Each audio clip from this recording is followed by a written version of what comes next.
Welcome back, my quiver of capitalists, to AP Economics, presented by Cobranomics. Capitalism at its finest, the all-American history teacher, the gold standard of economics, and the sensei of supply side here. And today we are going to take a look at the law of demand and law of supply together, and how that creates market price and market equilibrium.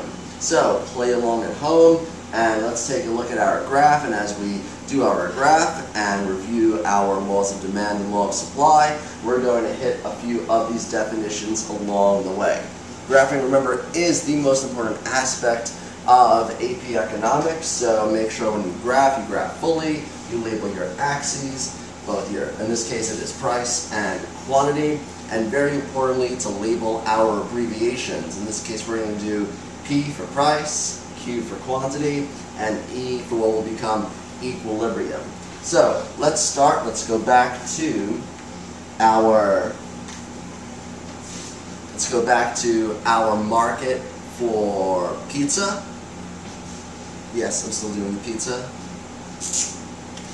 And first, remember, let's start off with the law of demand. And the law of demand says that as the price is high, the consumer, is going to have a less ability and less willingness to spend. And as the price lowers, the consumer will have a greater ability and a greater willingness to spend. And that is a change in quantity demanded. So let us make our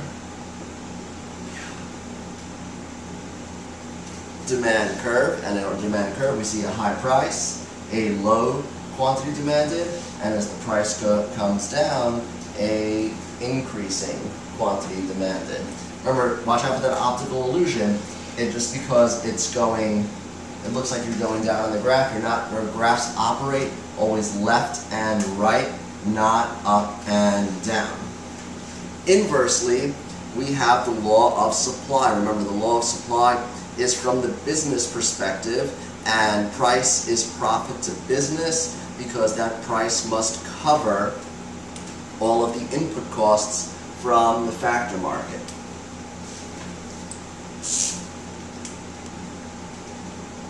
And because price must cover those costs of the factor market, the lower the market price, the less businesses are going to produce. Because even though we might think that, lower the price, more people will buy, that's not true. Because at the lower the price, even if the businesses sell a lot, they're still not covering they're still not covering all of those input costs. And at the higher the price, a business would love to sell more because they would be covering all of those input costs and then some, and then have their profit. So here we have the law of supply. So let's take a look at the first way with a high price, which we just said. So businesses would love to sell pizza at $5 a slice.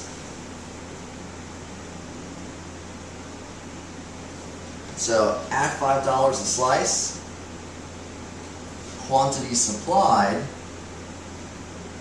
would be over here. Businesses would produce a lot of pizza if they knew people would be willing to pay $5 a slice. However, at $5 a slice, as we just said before, not a lot of us would want to buy a slice of pizza. There would be a low quantity demanded, which we see over here, where that $5 hits quantity demanded. This is the demand curve. This is where people will be buying. And so what we have here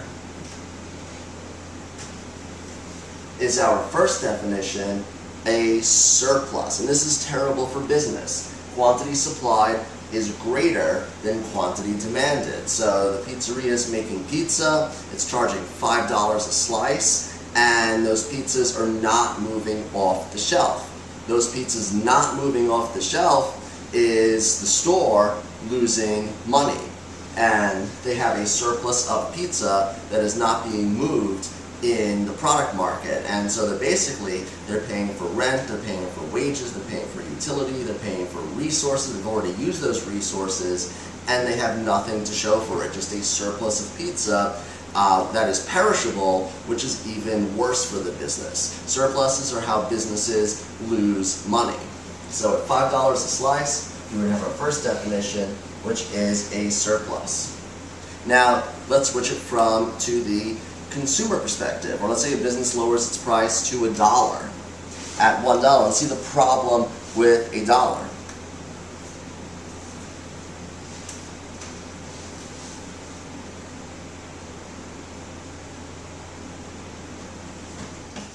At $1, a business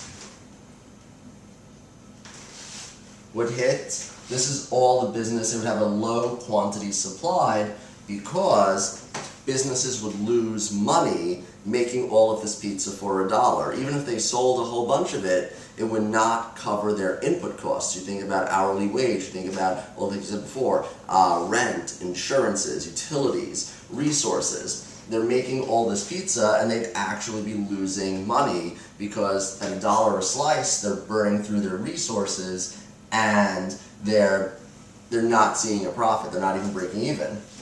But at $1, here's another problem for a business. Well, they can charge $1. It is a very high quantity demanded. Quantity demanded is everyone would go buy a slice of pizza for $1. Quantity demanded is way greater than quantity supplied.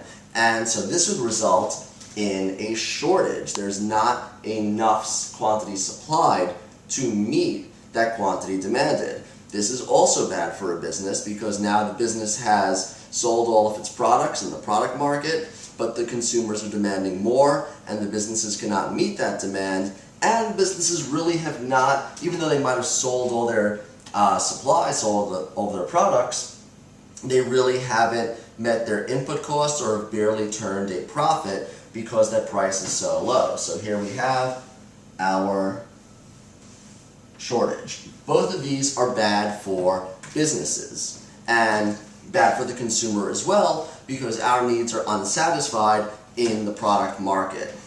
So what has to happen?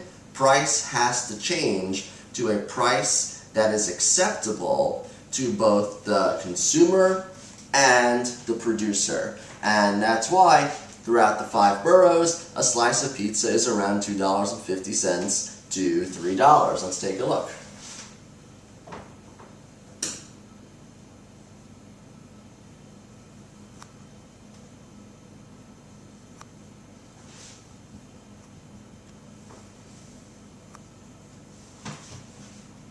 So at $2.50, we see that quantity demanded is the price that is acceptable to both the consumer. We're willing to probably each of us buy 2 slices at $2.50 a slice, and it is a price that it is acceptable to the supplier. Businesses are willing to produce X amount of pizza, so they understand that people will probably be willing to buy 2 slices a person at $2.50, and the business will profit, even though it's not as much as the $5, and even though you might think that, oh, at $1 everyone's going to buy, the $2.50 is also acceptable to the business because it is able to break even at this price, and it is a price at which consumers are willing to buy it. So at equilibrium, letter E, and graphically, we would call it P, Q, and E. So here we have quantity supplied. This is the price, P, at which quantity supplied equals quantity demanded. Now, sometimes the government might say that the market wage or market price for certain items should be above or below what it currently is. So sometimes the government, and these words are a little confusing because they're kind of opposites of where they are located. Sometimes the government will institute a price ceiling, They believe that the market price for a product is too high. Like in New York City, in a couple of mayoral elections ago, there was literally a political party called the Rent is Too Damn High Party. And their one platform was that the rent is too high. And they wanted to institute a price ceiling that was below the current market price. So the price ceiling, a price ceiling believes that the current market price is too high, and they want to create a ceiling. They want to come underneath it.